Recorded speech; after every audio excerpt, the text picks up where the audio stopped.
Is it like weird watching Lauren Conrad like sulk to your songs? It's not that. I mean, maybe a little bit. I've met them, and like I know that whole scene in Hollywood. So I mean, it is kind of interesting to be the soundtrack of a very dramatic reality, not reality show. Now, in addition to like your like kind of acoustic songs, you have some like crazy dance songs too. Is there like kind of any kind of like, are you gonna keep going like, you know, from one end to the other side of the spectrum, or is there any kind of like thing you're gonna stick to in the future?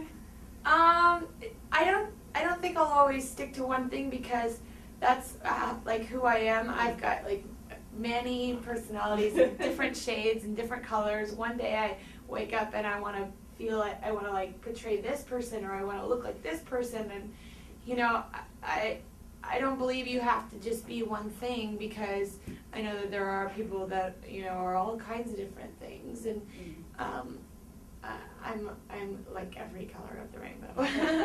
So I want to try everything. I'm kind of a chameleon, and I like to change and, you know, take chances, and hopefully I can have a fan base that will like know that that's the kind of roller coaster ride they're gonna go on when they are investing into my music. But it'll always be spontaneous.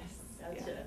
Yeah. So speaking of like spontaneous, you covered the song Your Love, that kind of like 80s hit. Yeah. Was that like a favorite karaoke song, or like what made you want to cover that? Well, there was a couple songs in the running when we were thinking about doing covers, and what kind of sealed the deal for me is, you know, when you're out and you're like having a couple cocktails with your friends, or especially with your girlfriends, and you hear this song come on, and there's just like a weird thing everywhere, all over the United States. I don't even know if it's the world, that this song comes on, like every girl feels the need, like they have to put their drink down and sing at the top of their lungs and try and hit that, you know, that like high note. Everybody sounds like they're screaming, and then, you know, Don't Stop Believing is coming on right after that song, and it's like a drunk dance fest for a good 5 minutes.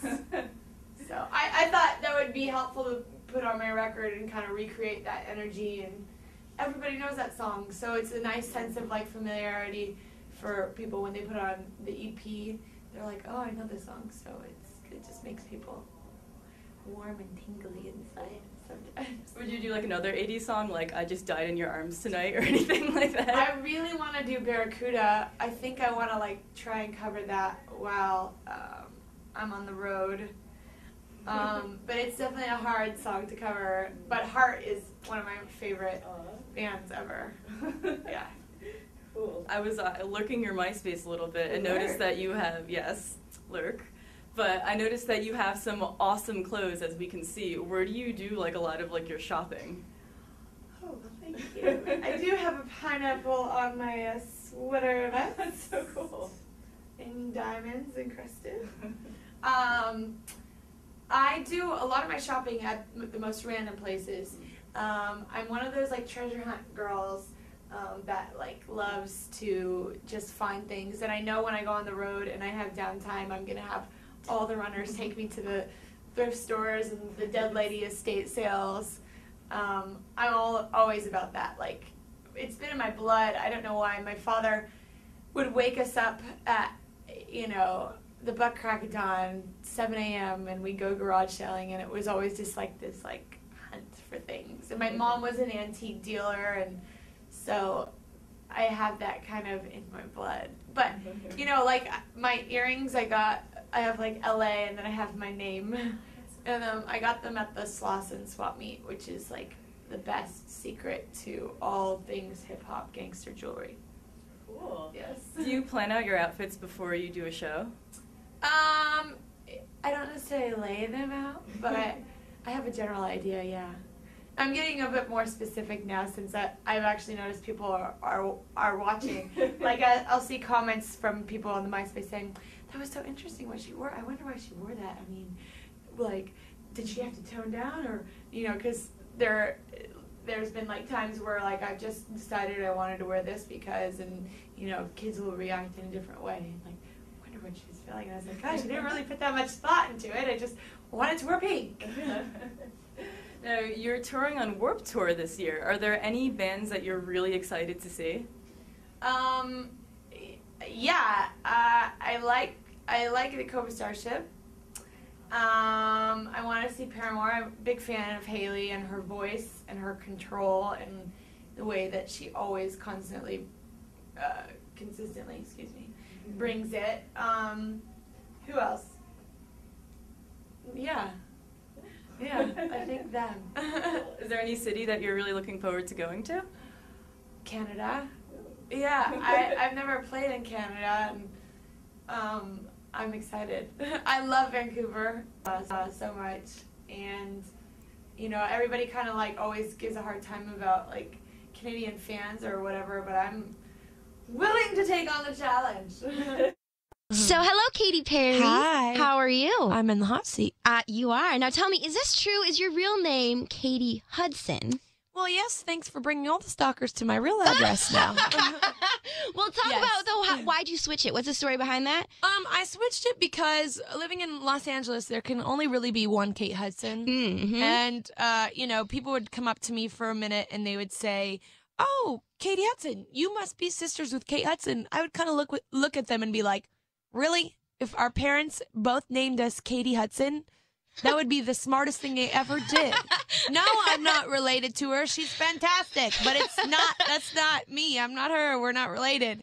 So I took my mother's maiden name, which was Perry. It seemed like the obvious. I love that story. Yeah. That's awesome. Because, see, I do all the entertainment celebrity stuff, so this cool. intrigued me very much. I like that story. And my mom's name is Mary Perry. Can you believe that? Mary Perry. I like what that. What the heck were her parents thinking? Mary Perry, Mary Perry. Say that 5 times over. Yeah, that's a tricky one. And now you grew up, your parents were both ministers, you mentioned. Yeah.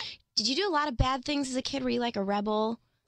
Not really. No. I mean, I think I got in trouble for watching Austin Powers and like skipping out one day.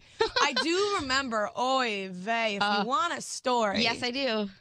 I do remember the worst thing I think I did growing up is I did it a couple of times. I wasn't allowed to go to like high school dances and stuff. I don't know why. I just wasn't allowed to participate in that stuff.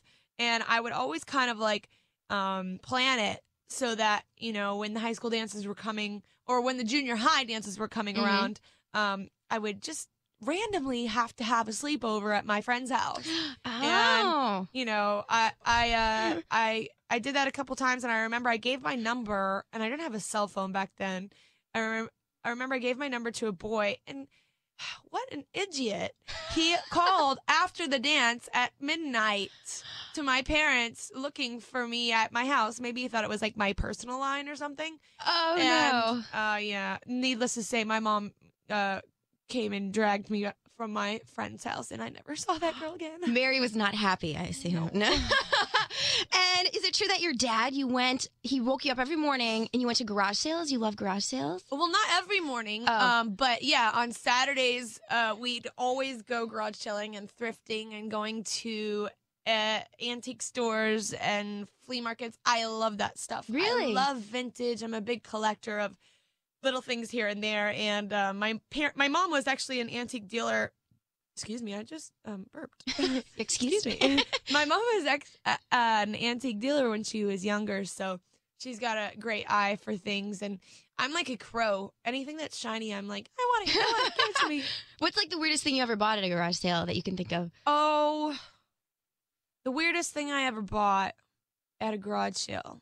I've bought so many random things. Yeah. But I mostly stick to jewelry and, funny trinkets like bad pictures of like 80s rockers or, stuff like old music memorabilia that's just like totally ridiculous. And is it true too that you like to surf? You go surfing? I love to surf and to skate when I'm home. But I haven't been for a minute, so I may not be too good. Did you ever have like a nip slip moment? Nipple slip? Oh, a nip slip? Yes. Yeah. When I was younger, when I didn't have these things much, or much of them. When you didn't have much of them, you had a nip slip? Yeah, probably here and there. Mm. I mean, everybody has them. I've been caught in that position before. I think everybody has. And what about, you're dating Travis. What do you do to do you guys talk a lot, often? Or what do you do to kind of keep each other's memory while you're on tour? Well, we're both on tour on the same tour. So Oh, okay. it's quite easy as of right now. But, communication always is the key. Mm-hmm. I've had long-distance relationships before. I actually quite prefer them because it's kind of like absence makes the heart grow fonder, and you get to see them all the time, and you kind of have that, like, butterfly constant. But it's fun having him on tour, especially when I'm, like, going through all this craziness right now. It's so cool to have a constant. For sure. Just something consistent. Yeah, Yeah. I'm not roaming the buses at night.